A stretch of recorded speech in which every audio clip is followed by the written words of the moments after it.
Welcome to our channel. Today we how to authenticate HubSpot private apps for CRM data sync, full guide step by step clearly.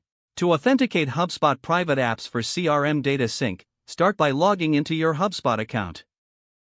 Navigate to your account settings by selecting the gear icon in the top right corner. In the left sidebar, click on Integrations to expand the menu options. Select Private Apps to view your existing private apps. If you don't have a private app yet, click on the Create a Private App button. Fill in the required fields such as the app name and description. Set appropriate scopes according to the CRM data you want to access. Click on Create to generate your private app. Once created, you'll see your new app listed along with an API key.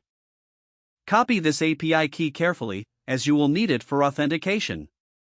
Next, navigate to your external application that will sync with HubSpot. Look for the integration settings or API configuration within this application. Locate the option to authenticate using an API key. Paste the API key from your HubSpot private app into the designated field. Depending on the application, you may need to specify the data you wish to sync. Consult the external application's documentation for any additional steps required. Test the connection to ensure that the authentication is successful. Monitor the data sync process to confirm that it operates as expected.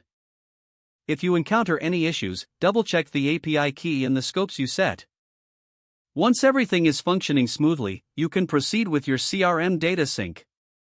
You're now fully equipped to authenticate HubSpot private apps for data synchronization.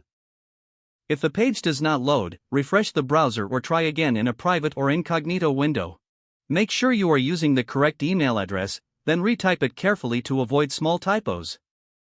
If your password is not accepted, use the reset option and create a new strong password you can remember. Check your spam folder for verification or security emails, then complete any requested confirmation steps. Enable two-factor authentication if available to improve account security and reduce unauthorized access risk. After signing in, review your profile details so your contact information and settings are accurate and current. If you see an error message, note it down and try again after restarting your device and internet connection. Don't forget to like this video and subscribe to our channel for more step-by-step tech guides.